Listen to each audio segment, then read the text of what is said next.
What's good, y'all? Today I'm going to be teaching you guys how to make a couple different kind of rolled handles out of denim, canvas, or other materials like that. I've used these on everything from big bags like this one to small handbags like this one. I did a tutorial for a rolled handle a while back, and I've had a lot of you asking to see other variations, so I figured it was time to give you guys a couple of the more advanced options. The version I did in the last tutorial is one I typically do when I'm sewing the handle onto a rectangle ring, whereas these have a little bit nicer finish to them, so they're ones that I typically sew straight onto the bag itself. These handles are really versatile and they're not super hard to make. Admittedly, they are a little bit more difficult than the first variation that I did, but I still think that they're something that pretty much all skill levels can do. Making these types of handles with leather is a bit more straightforward. When you're using denim or canvas or other similar fabrics like I am, it does get a bit trickier because you can't have raw edges in the same way you can on leather, so I figured I would share some of my secrets with y'all. I have a pattern available that comes with both versions of the handles along with some extra notes and guides. The link to the pattern is below. Once you get it, it'll be emailed to you as a PDF that you can print off right at home. And if you don't want to get the pattern, but you just want to follow along to learn something, that's cool too. I know a lot of you have been waiting for this one, so without further ado, let's get to it. All you're going to need is the fabric of your choice, heavyweight backing, and the pattern. Then I highly recommend having some contact cement or at least regular fabric glue.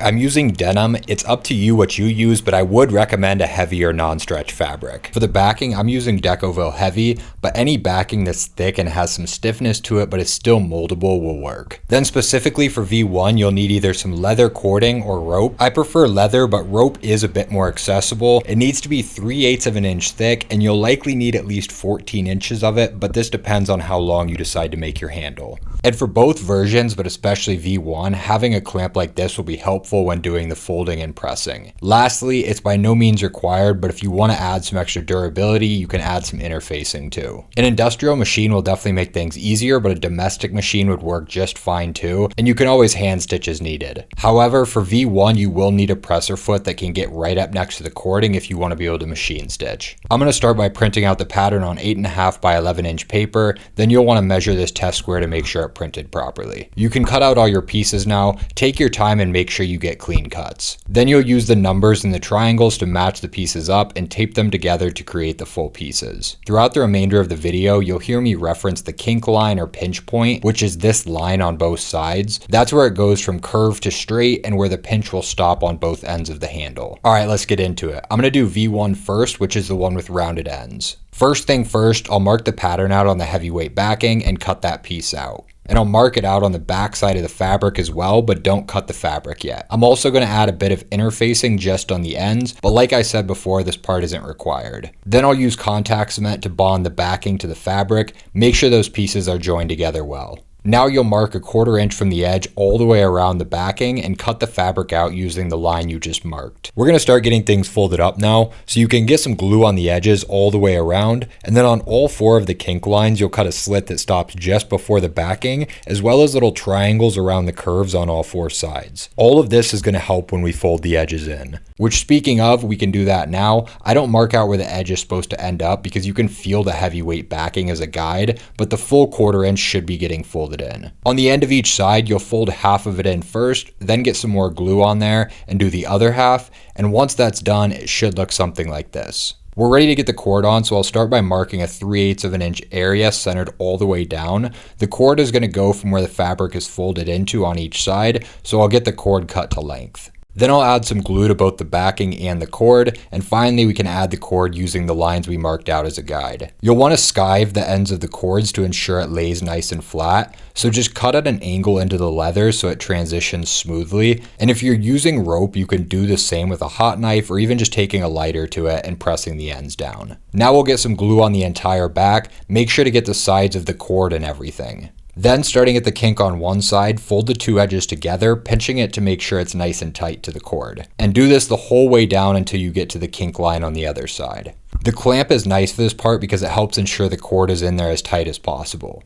We're almost ready to stitch it, but first just mark the kink on both sides. This is where you'll start and stop. A couple notes before we get into the sewing. First, I'm going to be using a Tex 90 bonded nylon thread, and I'm going to be stitching with a 4.5mm stitch length. If you're on a domestic machine and you can't use heavyweight thread, that's completely fine. I would just recommend dropping the stitch length to maybe 3.5 to 4mm at most. I'll sew it up now, starting at my mark on one side and sewing all the way down to the other mark. Remember, if you want to use your machine, you'll need a zipper foot because you want to get as close to that cord as possible when you stitch. I generally just hand stitch this part though, to be honest. Unless you're doing a crazy long handle, a saddle stitch really doesn't take that long, and I think it gives a better finish, but you can try both and see what you prefer. Either way, it should look something like this now. You can add a whip stitch where the stitching ends if you want to add some durability, but regardless, you're ready to add it to your bag. I recommend hand stitching it on all the way up to the pinch point, but you could machine stitch it using a similar approach to what I'll show you shortly for V2, where you stitch a little bit down this curve prior to folding the fabric, and then stitch the rest of the way around when sewing it onto the bag. Regardless, here's me hand stitching one onto a bag. Doing it by hand obviously takes longer, but I think it's worth it to be able to sew all the way up to the top. Plus, if you do your hand stitching right, it is more durable than machine stitching. So if you haven't learned to do a saddle stitch yet, maybe this is your sign that it's time to. One last thing, as long as you're using a heavier fabric, this should be durable enough for most small bags.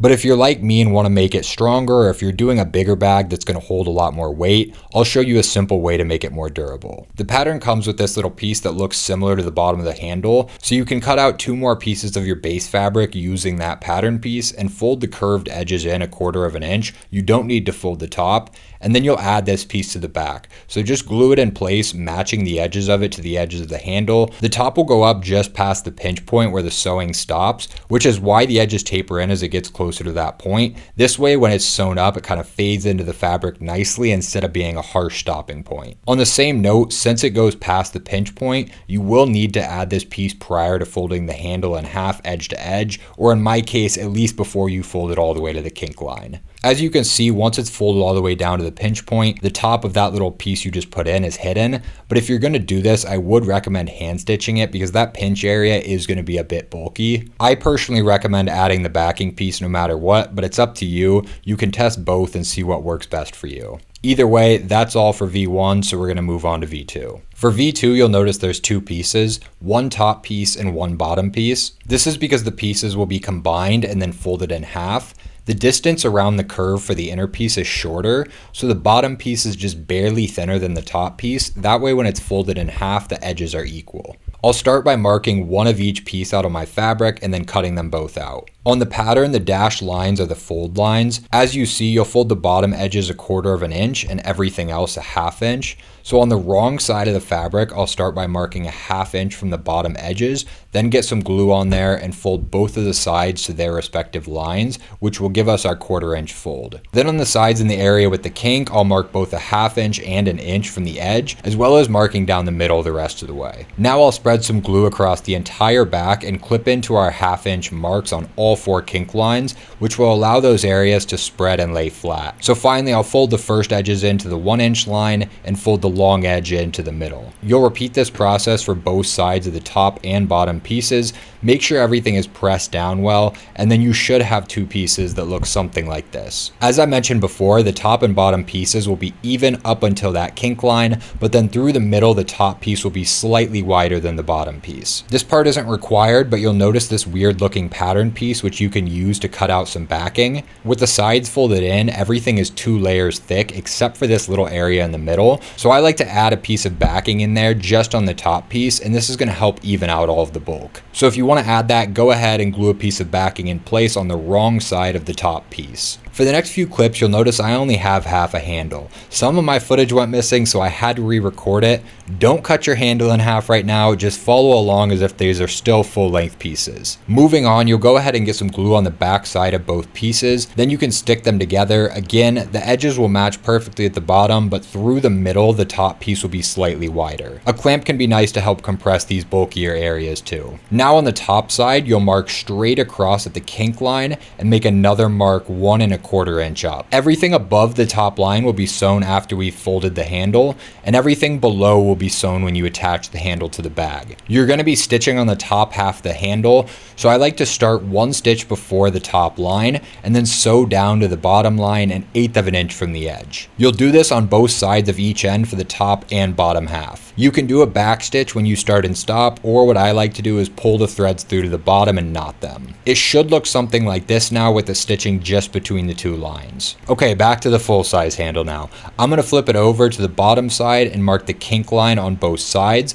This is where the pinch will start and stop. So I'm going to get some glue on the back side between those two marks. Then starting on either end, you can fold the edges together from one mark all the way down to the other. This is where the top and bottom being slightly different widths comes into play, because everything should match up perfectly now. And once again, I like to use the clamp to make sure everything is locked in. Now we're going to sew from our mark on one side down to the mark on the other side. So I'll stitch all the way down, sewing 1/8 of an inch from the edge. Just take your time with this, especially if you're on a domestic machine. You may even want to hand crank the wheel just to make sure you're not breaking needles. Once you've sewn it, you can add a whip stitch at that pinch point if you want to make it a bit more durable. Then when you attach it to the bag, you'll sew where your stitching ends on one side and go all the way around to where it ends on the other side. Then per usual, if you want to make it stronger, you can add some whip stitches on both sides, or you could do a rivet or some extra stitching in the middle. That's it for V2, so both handles are done now. To give a quick comparison, V1 is obviously a bit stiffer and has a thicker feel than V2, but if you did things correctly, both are super durable, so it really just depends project to project which you think is a better fit. A couple final quick notes. First, if you want to make either handle shorter or longer, all you got to do is either add or subtract from the middle before taping the two halves together. And lastly, one little trick I like to do is putting a rubber band around the handle, and that'll just help it form and hold its shape. Once you've attached the handle to the bag, it'll keep its arch either way, but sometimes it holding its shape beforehand makes it easier to sew on. That's all there is to it. I hope this tutorial was easy to follow, but if you guys have any questions, just drop them in the comments below and I'll do my best to help. Let me know what else you guys want patterns and tutorials for as well, because I'm going to try to finish up some more for you guys soon. If you want to see more of my work, I'm also on Instagram and TikTok, and if you want more tutorials, make sure to subscribe here because I got some more releasing soon. Regardless, there's endless things that you can do with these handles, so get creative, have fun with it. I can't wait to see what you guys make.